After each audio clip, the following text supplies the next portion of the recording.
Hello guys, अब हम अपना नेक्स्ट न्यूट्रिशन का जो सेकंड पार्ट है वो देखते हैं। और न्यूट्रिशन के बारे में हम मोनोसेकेराइड और डाइसेकेराइड के बारे में पढ़ चुके हैं। आज हम पॉलीसेकेराइड के बारे में पढ़ते हैं। पॉलीसेकेराइड क्या होते हैं? तो पॉलीसेकेराइड, जो में पॉली वर्ड है ना, पॉली का मतलब ही होता है बहुत सारे, और सेकेराइड का मतलब होता है जिसमें शर्करा के बहुत सारे अणु हों। पॉलीसेकेराइड का मतलब हो गया जिसमें शर्करा के बहुत सारे अणु हों। तो शर्करा के 10 से अधिक अणु अगर होते हैं तो वो पॉलीसेकेराइड कहलाता है। हम पहले पढ़ चुके हैं कि अगर एक अणु हो शर्करा का तो वो मोनोसेकेराइड, अगर दो अणु हो तो वो हो गया तुम्हारा डाइसेकेराइड, और 10 से अधिक अणु हो तो वो पॉलीसेकेराइड होता है। अगर हम पॉलीसेकेराइड के स्वाद के बारे में बात करें तो मोनोसेकेराइड का स्वाद जो मीठा होता था, और तुम्हारा डाइसेकेराइड का स्वाद भी मीठा होता था, बट पॉलीसेकेराइड का स्वाद जो है वो स्वादहीन होता है, टेस्टलेस होता है, इसमें कोई टेस्ट नहीं आता। बाकी की पहली दोनों शर्कराएं मोनोसेकेराइड और डाइसेकेराइड पानी में घुलनशील होती थी, और ये पानी में अघुलनशील होती है, पानी में घुलती नहीं है। आगे बात करते हैं। तो जो एग्जाम्पल हैं इसके, मतलब पॉलीसेकेराइड के एग्जाम्पल क्या क्या हैं? ग्लाइकोजन, स्टार्च जिसको हिंदी में मांडवी बोलते हैं, काइटिन, पैक्टिन और हेपेरिन। अब इनके बारे में डिटेल से पढ़ते हैं कि ग्लाइकोजन क्या है। तो ग्लाइकोजन जो है वो जंतु शरीर में अतिरिक्त ऊर्जा, यानी कि जैसे हमने कोई भोजन खाया, जैसे हमने अगर कार्बोहाइड्रेट ली तो कुछ तो वो इंस्टेंट एनर्जी में कन्वर्ट कर देगी और कुछ को वो स्टोर कर लेगी। तो जो स्टोर्ड एनर्जी होती है, जो भोजन से स्टोर्ड एनर्जी होती है, वो ग्लाइकोजन के रूप में संचित होती है। Stored energy in animal body, अगर ये जो एनर्जी है वो संचित कहाँ होगी? वो हमारे लीवर में और हमारे मसल्स में, जो हमारी पेशी होती हैं उसमें संचित होती है। तो ग्लाइकोजन क्या होता है? जो फूड से अतिरिक्त एनर्जी मिलती है वो हमारे लीवर और मसल्स में संचित हो जाती है। अगर हम स्टार्च की बात करते हैं, स्टार्च जैसे एनिमल बॉडी में हमने पढ़ा कि ग्लाइकोजन के रूप में अतिरिक्त ऊर्जा संचित होती है, ऐसे ही पौधों में संचित ऊर्जा स्टार्च के रूप में होती है। अगर पौधों में जो कार्बोहाइड्रेट से ऊर्जा मिली तो वो ऊर्जा स्टार्च के रूप में संचित हो जाएगी, और यह कहाँ पे इकट्ठा होती है? रूट्स में और लीव्स में, यानी कि पत्तियों में और जड़ों में होती है। अब तीसरे प्रकार की पॉलीसेकेराइड की बात करते हैं, काइटिन। देखो काइटिन क्या होता है? कीट पतंगों का जो बाह्य कंकाल होता है वो काइटिन का बना होता है। कीट पतंग आपने देखे होंगे, बहुत सारे कीट पतंग दौड़ते रहते हैं, तेलचट्टा हो गया या बाकी और भी कुछ हो गए, तो उनका जो बाहरी जो सरफेस है, जो बाहरी आवरण है, वो तुम्हारे काइटिन का बना होता है। अच्छा, कवकों की कोशिका भित्ति काइटिन की बनी होती है। अब ये कोशिका भित्ति क्या होती है? कोशिका भित्ति देखो, मैं आपको सेल वाले चैप्टर में पढ़ाऊंगा, जो कोशिका वाला चैप्टर होगा। जो सेल वाल होती हैं, सेल, ये सेल टाइप में होती हैं, और इनकी रक्षा के लिए सेल वाल होती है बाहर। तो सेल वॉल जो है वो काइटिन की बनी होती है, कवकों की। पैक्टिन पादपों की जो कोशिका भित्ति का घटक होता है, पैक्टिन जो पादपों की सेल वॉल होती है, सेल वॉल मैं आपको पहले ही बता चुका हूँ, जो सेल होती है उसके चारों ओर एक आवरण होता है, उसको सेल वॉल बोलते हैं।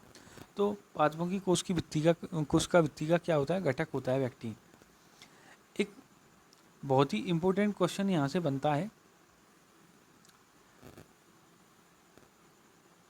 वो क्या क्वेश्चन है कि पादपों की कोशिका भित्ति किससे बनी होती है? मैं आपको सेल वाले चैप्टर में बहुत अच्छे से डिस्कस कराऊंगा, बट ये बहुत ही इंपॉर्टेंट है। सेलुलोज की बनी होती है पादपों की कोशिका भित्ति। सेल वॉल किससे बनी रहती है? पादपों की सेलुलोज की। पादपों की कोशिका भित्ति किसकी बनी रहती है? सेलुलोज की। ये भी क्या होती है? एक कार्बोहाइड्रेट होती है। पादप जगत का सबसे कठोर पदार्थ क्या होता है? ये सेल्यूलोज ही होता है, और इसमें पानी 0% होता है सेल्यूलोज में। और एक कार्बोहाइड्रेट होती है हेपेरिन, जो कि पॉलीसेकेराइड है। हेपेरिन क्या होता है? ये भी पॉलीसेकेराइड है। धमनी और स्राव में जो ब्लड बहता है उसको जमने से बचाता है। तो हेपेरिन क्या होता है? ये वैसे भी क्वेश्चन बहुत इंपॉर्टेंट है। हेपेरिन होता है जो ब्लड, जो हमारी आर्टरीज में, वेन्स में जो ब्लड बह रहा है वो उसको जमने से बचाता है। जैसे मान के चलो कहीं कट लग गया तो वो कुछ देर बहने के बाद रुक जाता है। ऐसे वो जब हमारी वेन्स में चलता है, नसों में चलता है, तो वो रुकता क्यों नहीं है? तो वो हेपेरिन की वजह से नहीं रुकता है।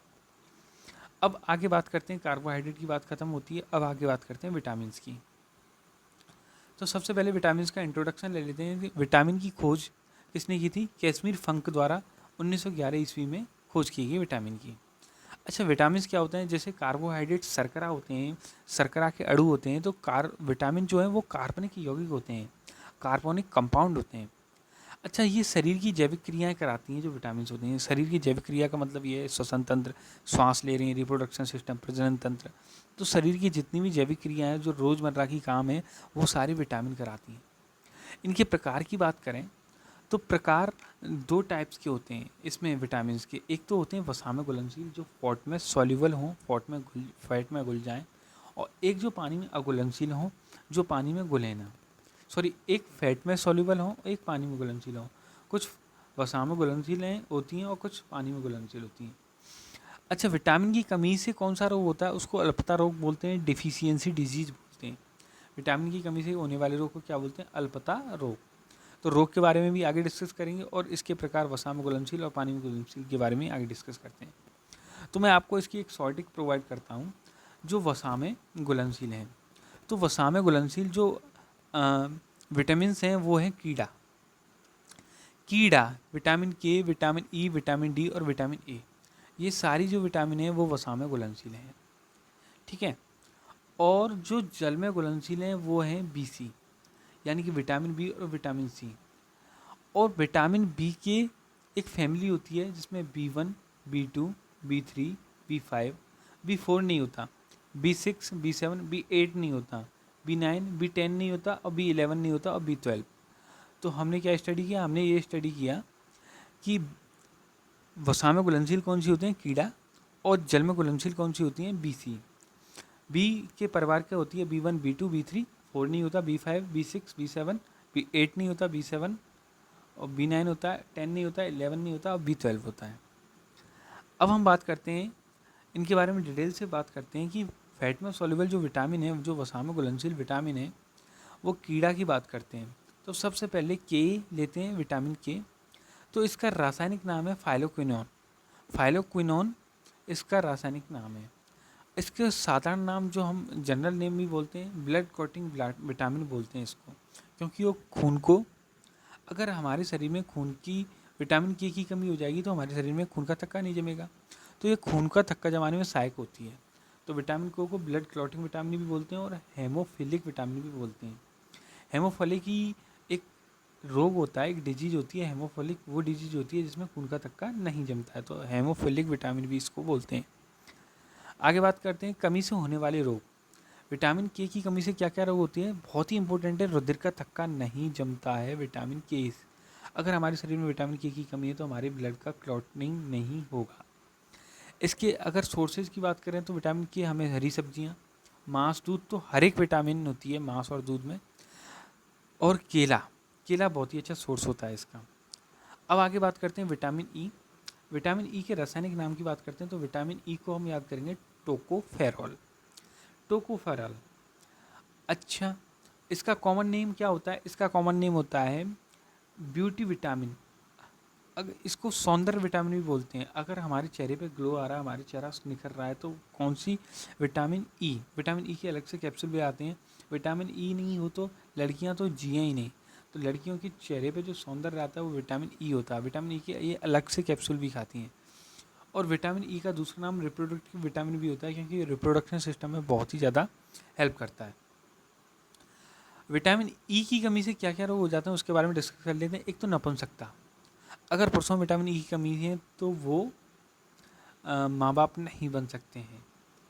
और स्त्रियों में बांझपन हो जाता है। स्त्रियां में भी विटामिन की कमी, ई की कमी है तो वो बांझपन के शिकार हो सकती हैं।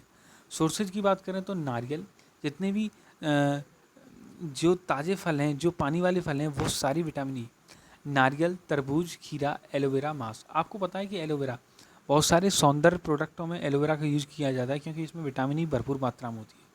मांस में तरबूज, खीरा, नारियल, इन सब में विटामिन ई होती है। आगे बात करते हैं vitamin D. What is vitamin D? Vitamin D का रासायनिक नाम क्या होता है? कैल्सीफेरॉल। कैल्सीफोरेल, कैल्सीफेरॉल। विटामिन डी का क्या नाम होता है? कैल्सीफेरॉल। इसका कॉमन नेम की बात करें तो सनलाइट विटामिन। देखो, विटामिन डी जो है वो हमें सबसे ज़्यादा सनलाइट से सबसे बेहतर मिलती है। सुबह सुबह की धूप लें तो जिससे हमें विटामिन डी मिलती है, तो सनलाइट विटामिन भी इसको बोल देते हैं। इसके अल्पता रोग यानी कि डेफिशिएंसी डिसीज़ क्या होती हैं? रिकेट्स हो जाता है अगर विटामिन डी की कमी से हो जाता है। रिकेट्स सिर्फ बच्चों में होता है, केवल बच्चों में होता है। और ऑस्टियोमिलेटिस हो जाता है वयस्कों में। ऑस्टियोमिलेटिस वयस्कों में होता है। रिकेट्स इसमें छोटे बच्चों की हड्डियाँ पतली रह जाती हैं, हड्डियाँ मुड़ जाती हैं और हड्डियाँ मुड़ जाती हैं, इसको रिकेट्स बोलते हैं। स्रोत क्या होते हैं? एक तो सनलाइट सबसे बेहतर सोर्स है विटामिन डी का। दूध में तो सारी विटामिन होती हैं, मीट में भी सारी विटामिन होती हैं, और फिशेज और मछलियाँ हमें विटामिन डी प्राप्त करने के लिए ज़रूर खानी चाहिए। तो आज का टॉपिक हम यहीं ख़त्म करते हैं, और कल की क्लास में पार्ट नंबर इसके 3 में हम डिस्कस करेंगे इसके आगे की विटामिन का, जो कि पानी में घुलनशील विटामिन है। तो आज के लिए थैंक यू, और हमारी वीडियोज़ को आगे देखते रहिए। Thank you very much.